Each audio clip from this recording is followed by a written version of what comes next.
Hey, welcome to the Today Dreamer podcast. I'm your host, Michael. I'm a meditation teacher, a musician, a mentor, and a conversationalist.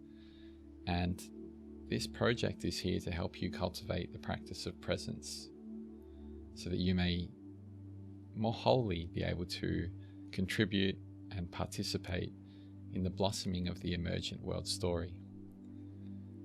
This is a very special episode for me.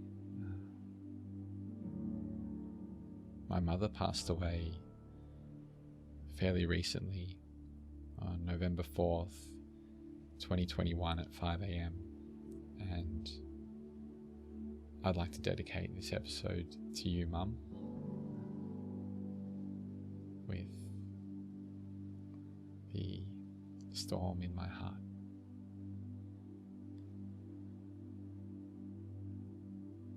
So this episode is with Stephen Jenkinson, and afterwards it left me with many questions, and I felt like some things felt confirmed, but also there was quite a bit worth exploring further. And it would be really nice if that was the case with you as well. So there's an encouragement to take your time with this one and really allow yourself to absorb it by kind of breathing into it nice and gently. So I've been thinking about, one of the things was this idea of the blossoming aspect of the intention of the show, the contribution towards blossoming. And I kind of was looking into the life cycle of plants, from seed to seedling, to the seedling with leaves, followed by a young tree, a growing tree, a mature tree, flowers, and then potentially fruit. And I came across this little piece on the internet saying that stress-induced flowering is one of the responses to stress and is the ultimate stress adaptation, because plants can survive as a species if they flower and produce seeds, even when they cannot survive as individuals under severe stress. And I'm not so sure survival is the focus here, but it was an interesting consideration. So I'm going to tell you a little bit about Stephen. I'm going to go through his bio with you before we take a kind of breath of presence and then move into things. Culture activist, worker, author Stephen teaches internationally and is the creator and principal instructor at the Orphan Wisdom School, co-founded with his wife Nathalie Roy in 2010. They convene semi-annually in Deakin, Ontario, and in Northern Europe. He has a master's degree from Harvard in theology and the University of Toronto in social work. Apprenticed to a master storyteller when a young man, he's worked extensively with dying people and their families and is the former program director in a major Canadian hospital, former assistant professor in a prominent Canadian medical school. He's also a sculptor, traditional canoe builder, and his house won a Governor General's Award for architecture. Since co-founding the Nights of Grief and Mystery project with singer-songwriter Gregory Hoskins in 2015, he has toured this musical tent show revival storytelling ceremony of a show across North America, UK, Europe, Australia, and New Zealand. They released their Nights of Grief and Mystery album in 2017, and at the end of 2020 they released 2 new records, Dark Roads and Rough Gods, which will be creatively fusing into this episode. Another encouragement to just kind of let go into them would be something I would like to point towards, and also to, if you are interested in the work, to go for a further exploration after the episode. He's the author of A Generation's Worth, Spirit Work While the Crisis Reigns, Come of Age, The Case for Elderhood in a Time of Trouble, and the award-winning Die Wise, A Manifesto for Sanity and Soul.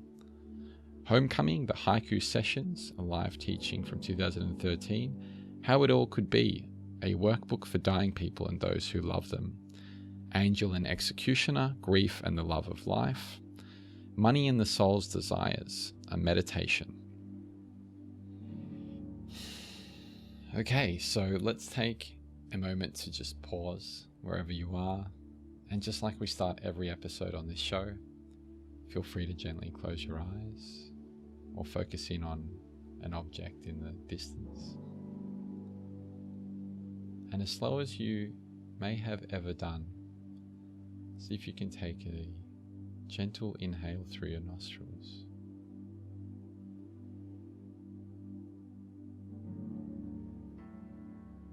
Whenever it may be that you reach the peak of this inhalation, there's an open invitation to just pause and notice the subtleties of your experience before just as gracefully releasing on the way out.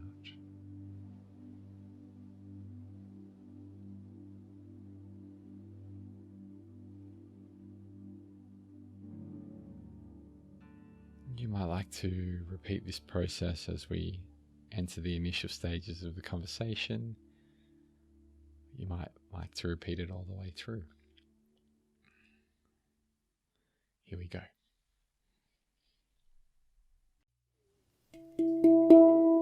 We leave a hole when we come here, then we leave a hole when we go. And then it happens again, and that's life. Now there at the beginning, it's all feminine. That's how wild it is. At first, every one of us is womankind. That's how life begins. For a second, before it breaks in two, it's one, the she of everything. Now, mankind's necessary, but we aren't inevitable, though. Something has to happen. Something has to change. Has to stop being what it was. If you're born a girl child, you've a rumor swirling that you had a home and you had belonging once.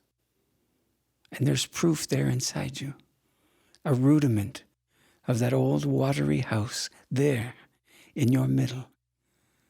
And no matter what comes of it later, still will always be a sign that you came from somewhere, that you belong, that your longing belongs. Now you're born a boy, same rumor, but there's a feeling about a home, and there's a sense that it's not always been this way. And that's all there is. And you will look for home forever thereafter. You may spend many of your days pleading for one woman at least to agree to be home. One or two may sit still long enough that it'll seem that way to you. But it won't last, son. It's not supposed to last. You know that. It's there in your sighing after love. So life goes. And there's a mournful little thing that happens in the life of a young boy. That motherly forever. Well, that lasts just long enough for you to miss it when it goes. And it goes. And that body, the starred and storied vault of heaven, all you've ever known of the kind world, it turns from you. And it won't turn back. You hardly survive. And you, in your ragged sorrows, just then, are to make out love, just there, in the leaving. That kind of love is confusing for the stoutest hearts. And your boy's heart is not one of those. Life goes, and a generation later, more or less, your mother will have the ailments of age. The family will take turns worrying, learning drug names, visiting. And you'll grow used to that too. Endings are considered for a moment, then banished. You won't read the signs, not really. You'll have to be told. And you'll have to make up your mind that you're in an ending, a big one. Now your mother lays dying, freed by the war from the old decorum. She smoked in public because she could. Nobody talked about emphysema then. But you're talking about it now, though, with a nurse. She takes you into a room down the hall, in private. She tells you, you have to stop suctioning. You have to stop everything. She's emphatic. Tell your family. Make them understand. They have to stop. So you sit vigil one endless hour at a time. And then it ends. And she goes to the ground or to the flame. And the old hurt comes on now. And you're left to decide what everything means. Well, it means that you're an old orphan now. That's what it means. That kind of love life has for you is so confusing for the clearest running of hearts. And a man's heart with his mother dead is not one of those.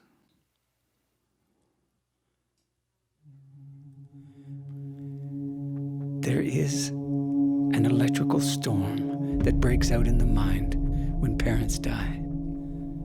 Be they gentle or gigantic in you, be they kind, carnivorous, cantankerous, catastrophic, or full of care. Whether some part of you flirts with relief at the thought of their death or is undone beyond surviving it, still, when it comes, it lets loose a gale of life so adamant, so unnerving.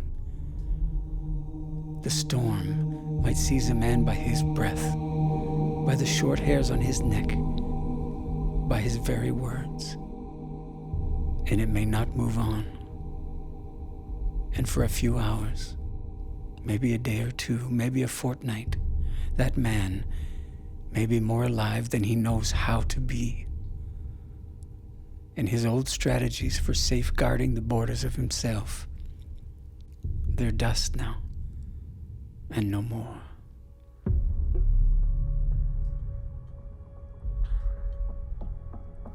In the heat of all that, in the storm of the heart, well, you'll have your mother's wake. You have the heart of a boy and little else. You're a husk. And you'll have her wake. And there'll be the sleepwalk of stories and the I'm sorry for your loss and she's in a better place. But there, amongst the stories and the slow gin and the guests, there'll be the nurse that helped you more than you knew. Bring your mother across the line and see her down those long few days ago. You're a particular sort of man just now, an unguarded man. And she's seen so much of you, and she's a witness to that. So you'll fall to careful, whispered sorrows and thanks between you and stories from the long midnight wait and the vigil. And she is the truest woman that you've known just then. The only woman that you've been known by like that. And she knows that, or some of it. She can see something of you rise to her that you can't see and won't see. So the guests will leave to their lives in their ones and their twos, and she doesn't leave with them. You know next to nothing about the motherless magic of these days, but you know that she won't leave. You rise to put away the glasses, the bread, the wine, and there's the night there between you.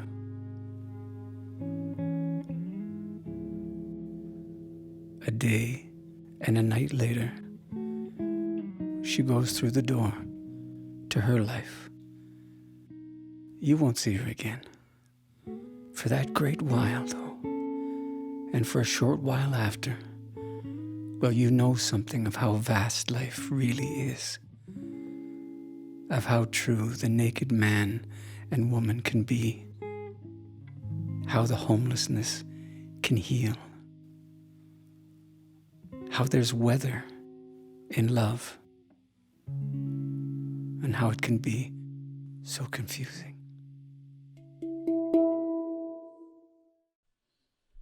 It's all right. Sure. Well, first of all, the circumstance you've described with your mom, it's hallowed ground, yeah? No matter how you feel about it. And you may come and go in your feelings about it, from sort of neutrality or some sense of awe or wonder to some sense of personal liability in the matter, and round. But that doesn't diminish its telluric quality. So when you're invited to attend to someone else's hallowed ground, it's best not to be too casual. It's best not to assume too much, and it's best not to walk first and think later. So with that in mind, I'll start elsewhere and back towards the piece of ground that you've been articulating. I'm as familiar as you are with the notion, the fetching notion of potential. It's got a beautiful PR firm working for it, Potential does. It sounds good in every sense of the term. There doesn't seem to be any particular downside to the matter at all. You hold yourself to the notion of potential. You inevitably will arrive alive. And so you might guess from me saying it this way that I'm probably not persuaded. Mm-hmm. In fact, I'm so under-persuaded by that notion that I think I've given up on the notion of potential more or less entirely. I don't even think potential has potential, to be frank. So why would I be a hard ass on the matter? Well, largely it's because two things. First of all, it participates in the same cheering section of the stadium as hope does, to my mind, to my ear. And I'm on record, I don't need to replay the whole sorry business of hope here now. People can look it up if they're so inclined, but needless to say, that hope trades on the future. That's its principal stock in trade. It trades on a better future, a better day, etc. Now, it's a proper thing to yearn after and to want and all the rest. But if you examine the function of hope, the actual kind of existential architecture of the beast, you find that it tends to diminish, demean, and dispirit the present for the sake of that future. It already turns away or half turns away from the present moment because the present moment is clearly not good enough, not delivering enough of the upside, not worthy of our torment as well as our the rest of our elements. In fact, the present is all we have, mister. The present is all we have. And it's not clear that we even have the present. Maybe that's not the best phrase. You could say the present makes a clear and distinct and compelling claim upon us. And we either ignore that or we proceed accordingly. But there's no takers, by and large, in my experience, for the travails and the troubles of the times in the present moment. So I think as citizens of a troubled time, we owe the present our very best. And we owe the future a passing acknowledgement of its possibilities and no more. That's one. Here's two. This notion of potential life. I worked with dying people frequently in the old days, and amongst that group, I worked with a lot of dying kids. And I think it's important to note that working with dying kids, there's easier ways to make a living than being in that particular trench with those people, that degree of heartache and that degree of of almost phosphorescent grudge against the way it is, against life, against God, against the heartbeat, against everything. I don't say it's not understandable, but I question how wise it is to call down the mighty when things are despicably not going according to your plan.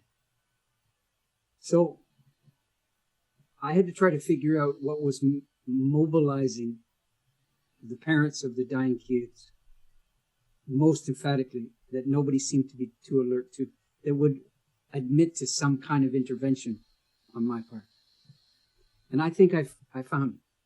Now, there's more than what I found, but I certainly found this. And this you can take to the bank.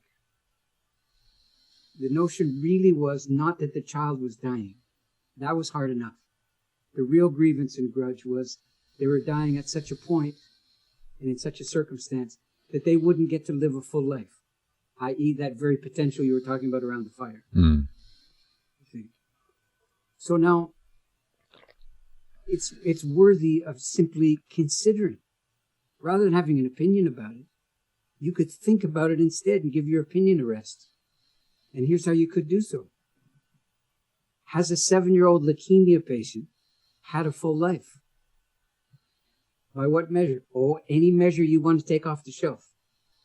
So let's pick the obvious ones. Will the 7-year-old ever have kids? Apparently not. Would that be an indicator of a full life?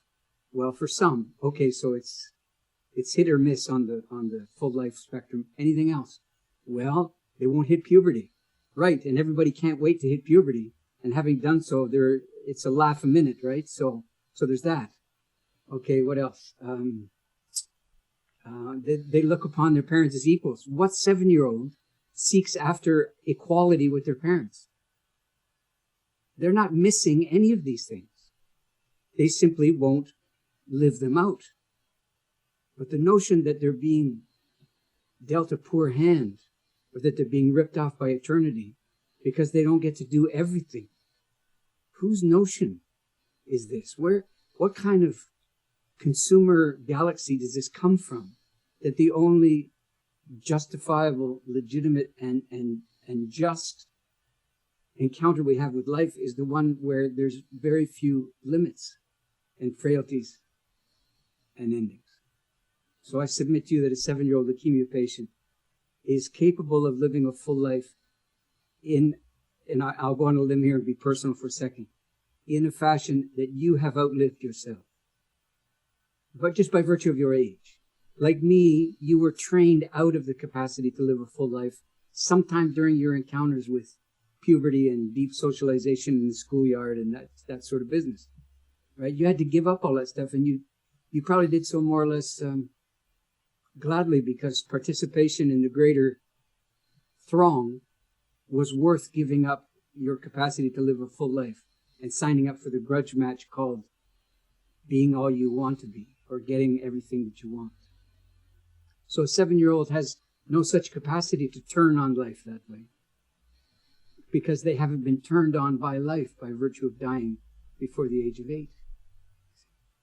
So if this is true when you're 7, is it less true when you're 47?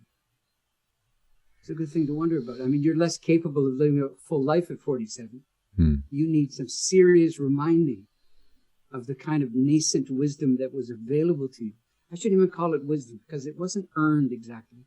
At the age of 7, you don't really have the possibility of turning away from that kind of life wisdom, because there is no alternative for a while, you see.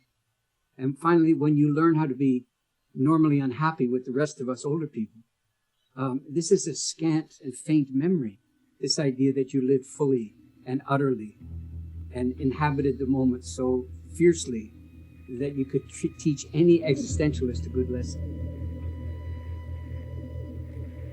Why in the dark, dear heart, have you come see me? Why in the world won't you say?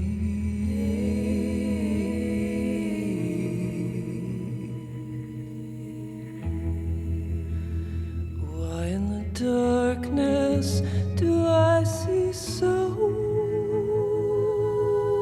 clearly. You have not gone away. Oh, they won't grow cold like so many memories do. You'll be leading me. You'll be leaving me too. Somewhere, not something, not someone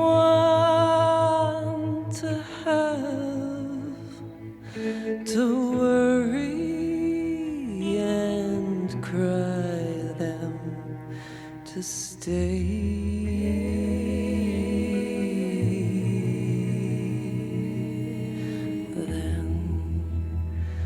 Then in the darkness we'll see so clearly. We are not going away. Oh, dream of mine, not lost in sleep. I'll call you down. I'll call you down.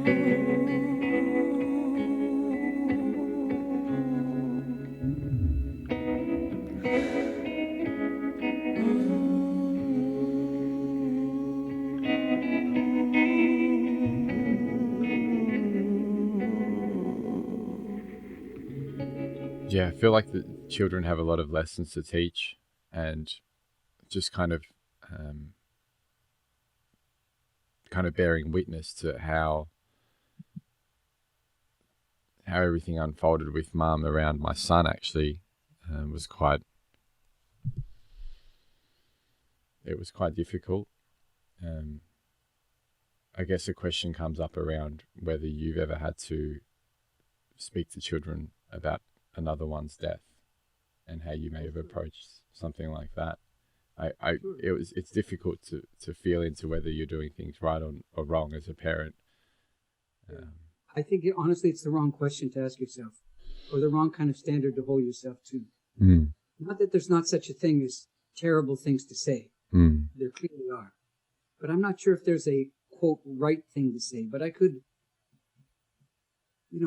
weigh in on the subject a little bit here now and suggest a couple of tangential things for you that with the benefit of hindsight might have been useful to you once upon a time, or depending on your son's age might still be. So here's one. We often mistake the errant attention span of a child for aversion. That's not necessarily what it is. I mean, the child has learned that 47 minutes of uninterrupted attention span is a good thing to have. Right? They'll give you 18 seconds, depending on what the matter is at hand. They might give you, 43 seconds, but after that, you're just going to the hardware store for bread now. If you want them to be able to stay with you, you see. So if they're not staying with you when you're trying to talk about the death of another human, be they a child or a grandparent, whatever it is, you could easily be led down the garden path of thinking that you just haven't found the right thing to say. And when you do, they'll be all ears for the duration of your speech. So you can tell what I'm saying here. I'm saying that the child has no investment in these long-term elaborations. Right? They have no investment in talking about their feelings with the kind of elaboration of emotive field that you're looking for, that not very secretly you're depending on to persuade you that you're saying the right thing. After all, an encounter like this is not a place for you to feel a little bitter about yourself as a father. You may, and that'd be great. But you don't hold your child to ransom in order to make you feel more adequate. So for many adults, many kids do a good impersonation of a Rubik's Cube. All these constituent parts. And if you just flick them in the right way, you just move them just so, you're going to get the face of Jesus in the cube or whatever it is you're after. So here's what I'm saying. A kid's not a Rubik's Cube, obviously, nor is a kid a problem to solve. Yeah.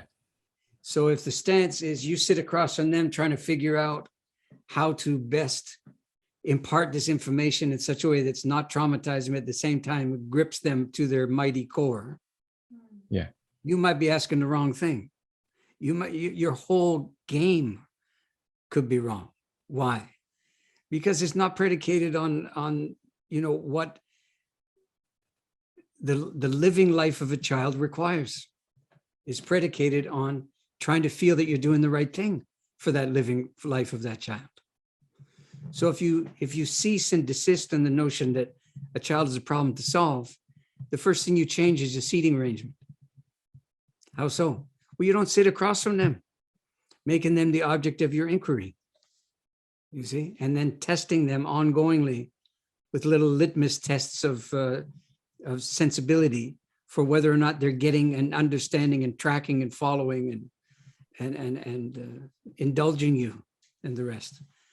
So what it's did, well, don't sit across from them anymore, to the point where you can't, from where you sit, you can't actually quite see them very clearly. And where would that be? Oh, something like 45 degrees off center from them. So they're looking across the front of you and you're looking across the front of them. And wherever those two gazes intersect, that's the focus of your attention, not the child, where the two gazes intersect, see? And in so doing, what you'll be able to do with great practice, I should say, is you'll be able to see perhaps not the child so much, but what the child sees. You mean see from their point of view? No, not exactly, because it's still the world. See, it's not them. You keep trying to slip that in, but it's not them that should be the focus of the encounter any longer. It should be the mystery. And the two of you should not be on opposite sides of the mystery. You should be gathered together in its name. You see, that's what you're there for. To pay more than lip service to the fact that stuff happens in this world that nobody really understands if they're telling the truth, especially grown-ups. So then how do you, I mean, it's a terrible word, I hate the word, but how do you model the notion that adults have as much obligation to submit to mystery and the inscrutable as kids do? But you do. You do. This is what kids need to learn more than anything else, is they can trust the ambivalence and uncertainty of grown-ups, because grown-ups have learned how to be properly ambivalent. But I haven't met many who know how. And so kids, properly so, they hold adult certainty and at the same time in some weird high esteem, but at a bit of a distance as well, because they're not inclined to imitate it. Not for a while. I mean, eventually we all learn how to talk that talk, but out of the gate, not so much. So in a nutshell, that's how you do it. What comes out of your mouth, well, I mean, you're gonna have to live with it, right? Hopefully you've really thought about it and you've thought about the filters it passes through to get to your lips and what you're after, what your expectations are. See, but if you get 14 seconds on the finality of death with a 7 or a 10-year-old, that's pretty good for all concerned. They don't need more than 10 seconds of the finality of death. They don't need to be able to be engaged in, high emotive, rational conversation with you on the matter. I mean, you can't get many adults to do that with you. You certainly can't ask it of a minor, right?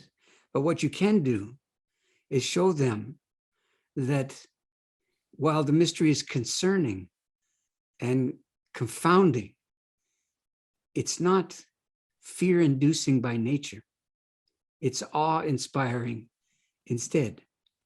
So you as a grown-up, or as a father in this case, have an obligation to practice awe with your kid looking on.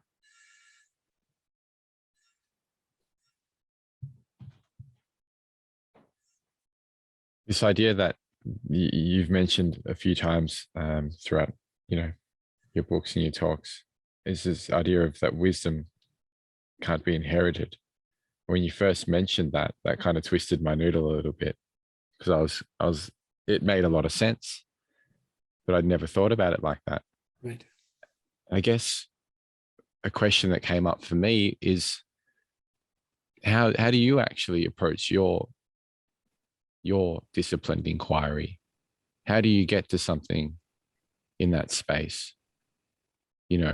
What is your wondering, what does that feel and look like for you? And yeah, how did you find that space?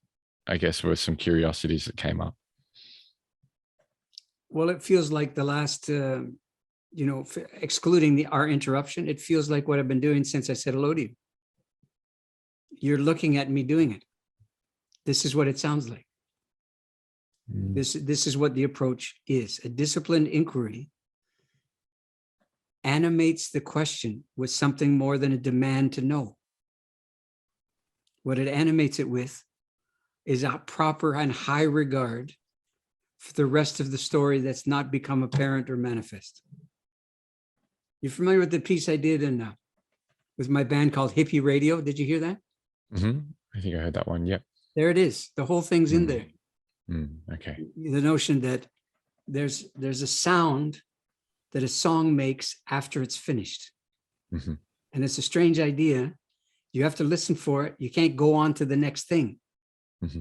You have to stay there. See? But if you do, you'll encounter something remarkable, that the song was not complete until after it ended. Its completion, if you will, is the silence that follows upon it and your willingness to abide by and in that silence. That's the disciplined inquiry, just manifest differently in terms of listening and not trying to move on and not trying to get more. See, how did I, quote, find it? These things, you shouldn't speak with so much authority about your own little wrinkles, right? You haven't really known any different. I mean, there was a time when I had no notion whatsoever of what we're talking about now. And then at a certain point I did. I'm grateful for the change, without feeling an obligation to be absolutely merciless in my being able to track exactly how it took place. Okay. But I know this. I know that when I was very young, perhaps even in the womb, but certainly thereafter, I was read to very frequently.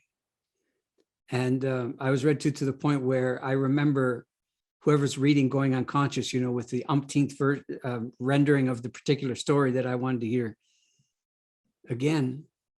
And there's something in my ongoing and very young encounter with the lope and the cadence of storytelling that has never left me, that it really manifests how I think, not what I think about, but the manner by which I think about things. And rather than coming to it as a lawyer might, trying to find the weaknesses and the frailties in the argument or a way in which you could prevail or something like this, I'm seeking to be persuaded, not convinced, persuaded by the storyness of something. And I guess the thing that compels me about it most is, I went to university. I mean, I can talk the talk. I can do that problem solving thing if needs be. I can be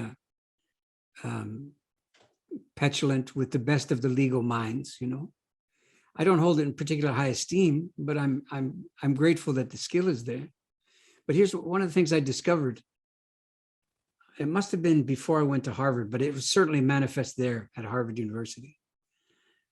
That when you engage fellow human beings at the level of argument and diatribe and contentiousness, which should sound familiar given what's going on today, then one of the things that happens is your memory is deeply challenged to try to recreate the flashpoints, the what got you going, the argument at its white hottestness, that kind of thing. Why?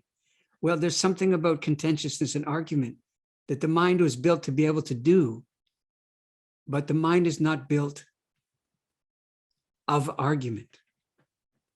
The thinking apparatus is not built out of contentiousness.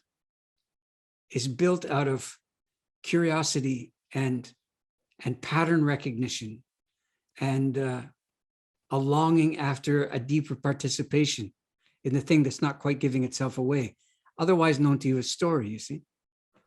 So I think the way it works is this. The reason you can't remember how the argument went, including the romantic circumstance arguments, you can't really remember. You remember that you were willing to live or die because of the argument, but you don't remember what the argument was about, really. And you certainly couldn't replay it. Why not? Because you're not built that way, that's why. But try to tell a story that you can't remember almost any aspect of. And you know what happens when you start telling it? It starts telling itself through the kind of lateral associations that you begin to make. And oh yeah, there was this thing, I don't know whether it came before or after, and then you tell it. And in the act of telling it, lo and behold, doesn't the story begin to appear? And why do you suppose that is? I think the answer is pretty obvious. That's what you're built of. That's how you're made. You were made by your parents telling a story to each other that turned into you. Not just their parenting style, but even before you were conceived. If you were imagined, if you were planned in some fashion, if you were worried over, if you were fretted after, if you were avoided at all costs, still, there's all kind of story that's gathering around the you that's not there yet. Tell me that's not a pretty cool story too. I don't think I can do that.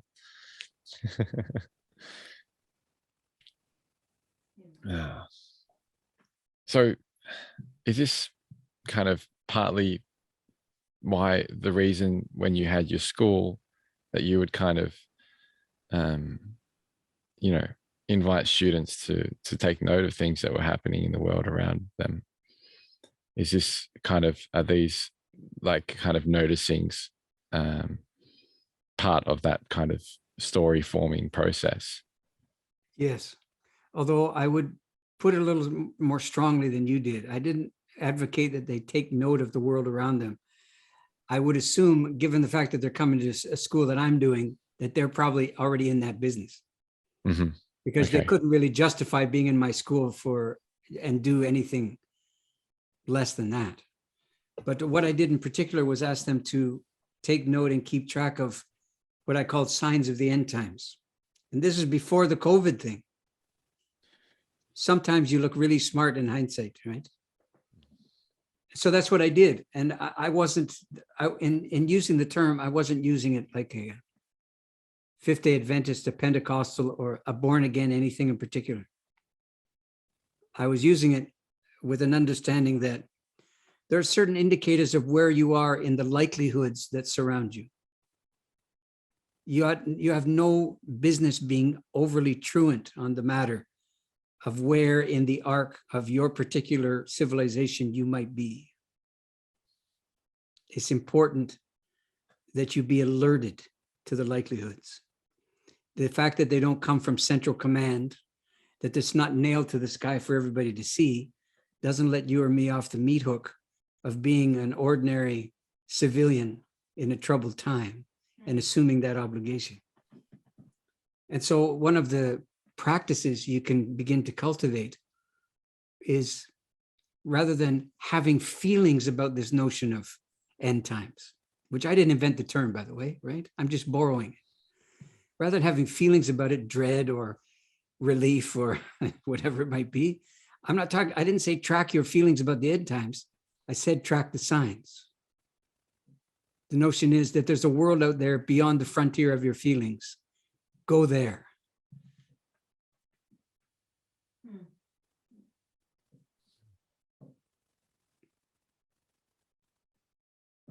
Can you talk to me a little bit more about why? Why go there? Yes. Well, I mean, your whole life has been lived in the presence of a civilization that has failed to do so in any kind of consistent way.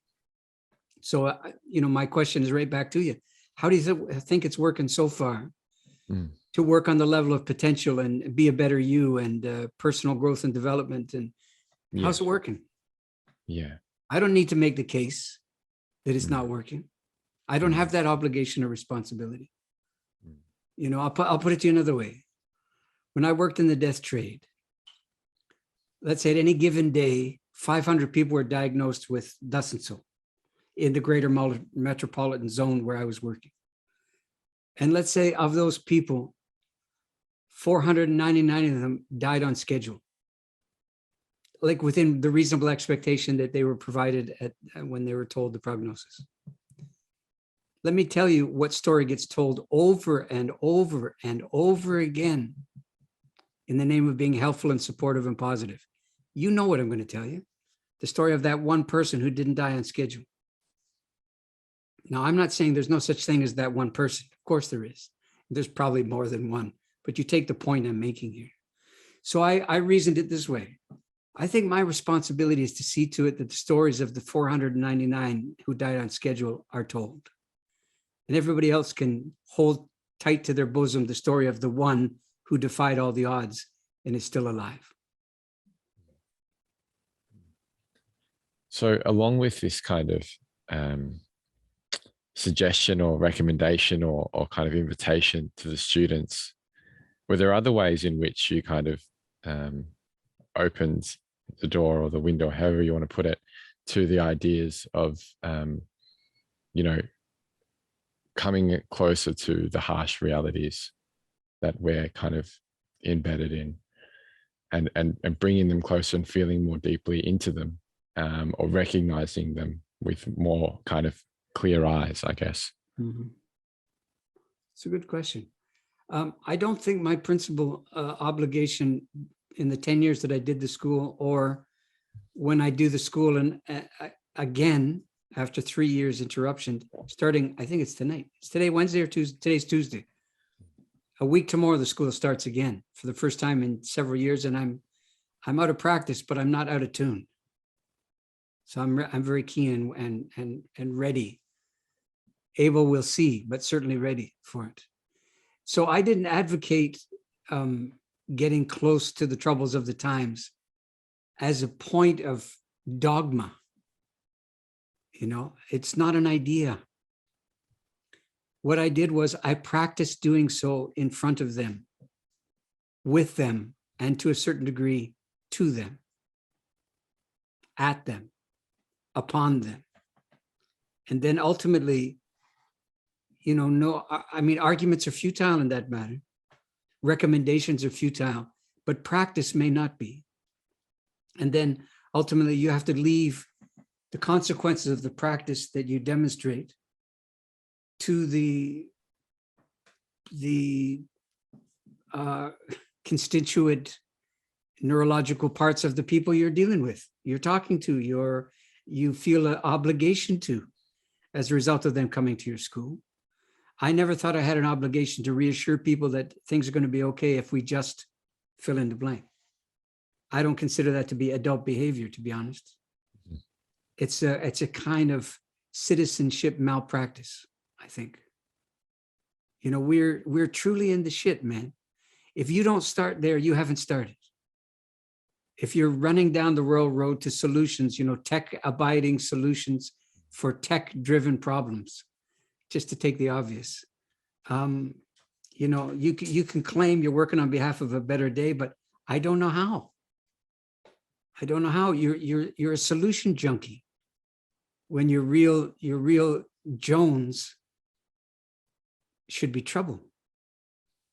Not beam me up, Scotty, not, here's a little song I wrote. You might like to play it note for note. Don't worry, be happy. But honestly, it takes a certain kind of grown-up stamina, doesn't it, to do what we're talking about now? Because isn't that true? Hasn't it been your experience that an awful lot of people want to be rewarded for taking it in the teeth in terms of how we're doing in the Western world?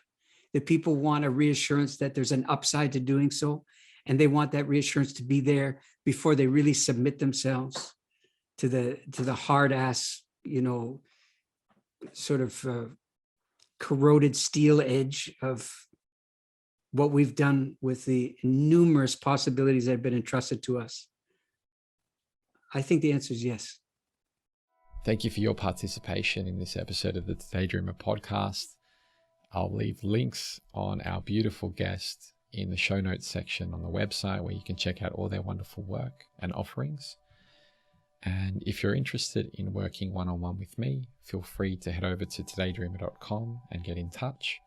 Also, if you're a part of the Today Dreamer family, which really only means that you've listened to one full episode and you'd like to go deeper to at least one full episode, then and you'd like to participate in some group meditation sessions online that I'm offering for free only to listeners of the show, then please send me an email through the contact form on the website. I'll add you to the list, and I'll give you all the details to that and any other upcoming kind of offerings around helping your development in this space. Thank you so much again, and until next time, be present, feel alive, and be well.